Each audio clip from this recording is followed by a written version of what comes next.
Hello and welcome to another episode of your Power Packed Podlets. My name is Rachel and I'm your host of these mini magical journeys together.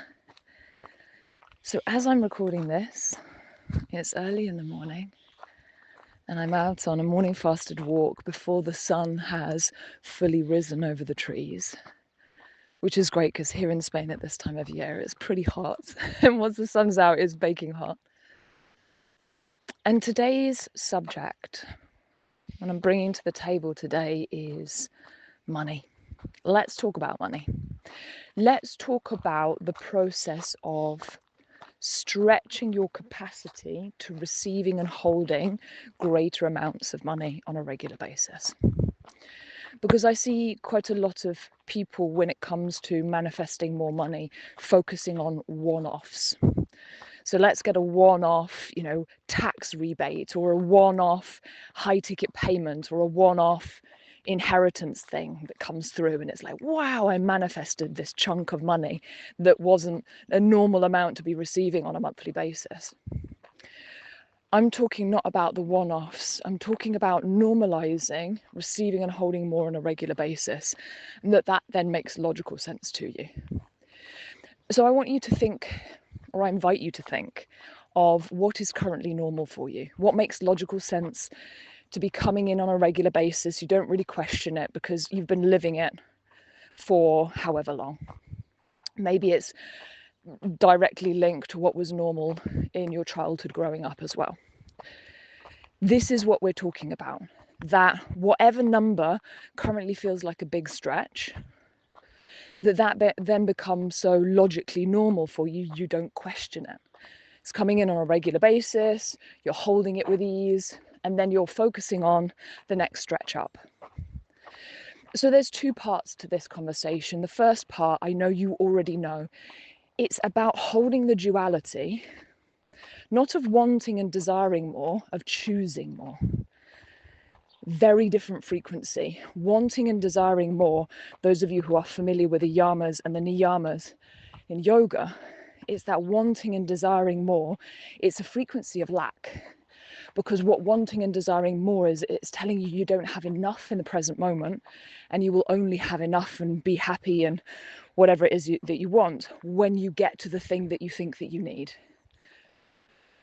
The difference in frequency with choosing is that you're already happy with what you have. You're grateful for the abundance that you already have in your life. And then you're choosing to stretch yourself, to expand into more because you can, because you have the ability to, because it's fun and because it's exciting and because you have the freedom to. Can you hear the difference in that? So that's part one. Part two is the following. Right now, I'm in conversation with, I'm walking up a hill, by the way. You might hear me get out of breath. So I'm in conversation with a few of the students in the school, actually quite a few of the students in the school, because the prices are about to go up. And we're discussing, because they have student pricing, what their options are for extension of their memberships. Now, some of these women have been in the school for 2.5 years, some for a year and a bit, some 6 months, some even less than that. For these women, the ones that joined 6 months or less ago, that time ago, joining the school felt like a really big deal, felt like a big stretch. It felt scary. They had to hold themselves as they made a choice that really stretched them, as they went between the logical mind focusing on the present and the logical mind focusing on the future.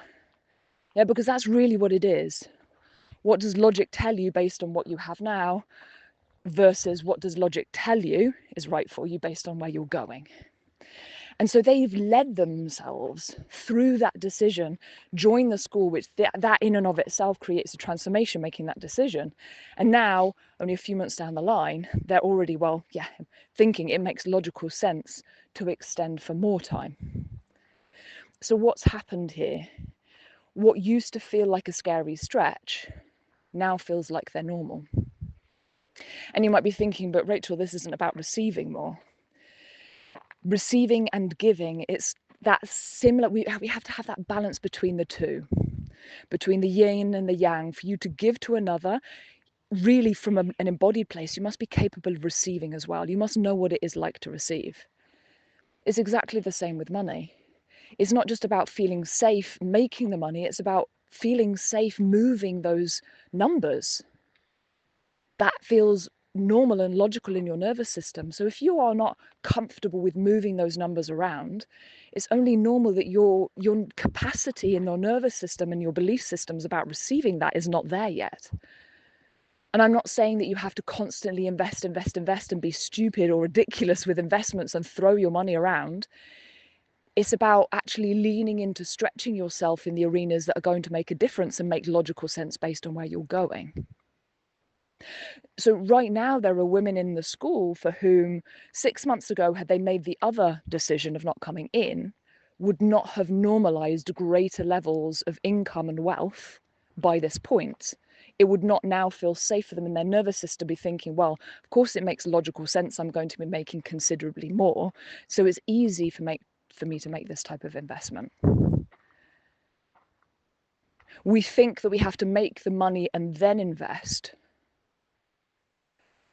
The quantum leaps is really about choosing that you will find a way and it will work and it will happen. And it's that feeling in your body and that knowing in your mind, this is for me. And so somehow it's going to work. I'm not sure how. And then trusting and leaning into that, looking for solutions. Because one of the things that often happens when it comes to finances is we look at the problems and we focus on the problems. And so what happens when we focus on the problems is we live and create and experience more of the same. When what we do is we attune our capacity to look for solutions, whether it comes straight away or it takes a bit of time, we become solution-based thinkers and we solve all of our problems and we build that trust in ourselves, not just with money, but with other things in our lives. So for those of you who keep waiting, and I know that feeling because that was me, I just kept waiting and thinking it's ridiculous to invest in support when my finances are at X place.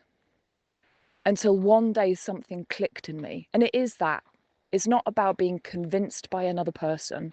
It's about choosing to lean into the teachings and letting them land and letting them penetrate the paradigms you currently have that are getting in the way of your next level of wealth. And it's leaning into the teachings until something clicks. And it's that feeling of inner lowering of, oh yeah, I get it now. I get it, I understand it, it makes sense. I can feel it. I can feel it in my body. It feels scary to say yes to whatever it might be, whether it's the school or something else. It feels scary to say yes, and I feel it. And so the work here is to lean into the teachings, whether it's with me or with somebody else, when it comes to money mindset, when it comes to expanding to greater levels of wealth, understanding wealth on a level of frequency. It's about leaning into those teachings consistently and really allowing yourself to hear what you've not heard up until this point. So attuning yourself to hearing, to listening, to feeling. What are the nuances that I've not yet understood? And keep exposing yourself to those messages again and again and again until something clicks and something shifts. So let me leave you with this, because this is one of the principal reasons that I believe in long-term support versus short-term support. Because it really is about hearing messages many times in many different ways, so it can click in different ways. You can have little mini aha moments that compound over time to big awakenings, to huge shifts. And what happens when we do that, rather than going on a retreat or an ayahuasca ceremony when it's this huge, big experience and then we go away and integrate, it's this gradual process of aha moments after aha moments after, oh, something clicked, new thought, new way of seeing things, new way of feeling about the things. Until it's so normal and logical in your body and mind that you don't even question it anymore. And then sometimes, and this happens with my students, I actually have to ask them to stop for a moment. Stop and look how far you've come in such a short period of time. Because it feels so normal to them to have expanded like that, that sometimes they actually have to pause and realize that it's happened. because the process, yes, there are moments that it's challenging, that's normal, but the process happens easily when they are consistently leaning in and choosing to commit non-circumstantially. So I'm going to leave you with that and complete my walk, because I have a couple of one-on-one clients now. For those of you who, because it's all about resonating, that you resonate with the school, you resonate with how I teach. I have a very specific and particular way of teaching, so maybe it's like Marmite, I don't know. You either love it or you hate it. Those of you who you really feel that, you're like, that this is my place, this is where I'm supposed to be, this is somebody I want to listen to on a regular basis. If you're considering the school and you've got questions, send me a DM. Or if you just want to sign up and you want the links, then send me a message as well. I can get those across to you. I look forward to connecting with you in our next mini journey together.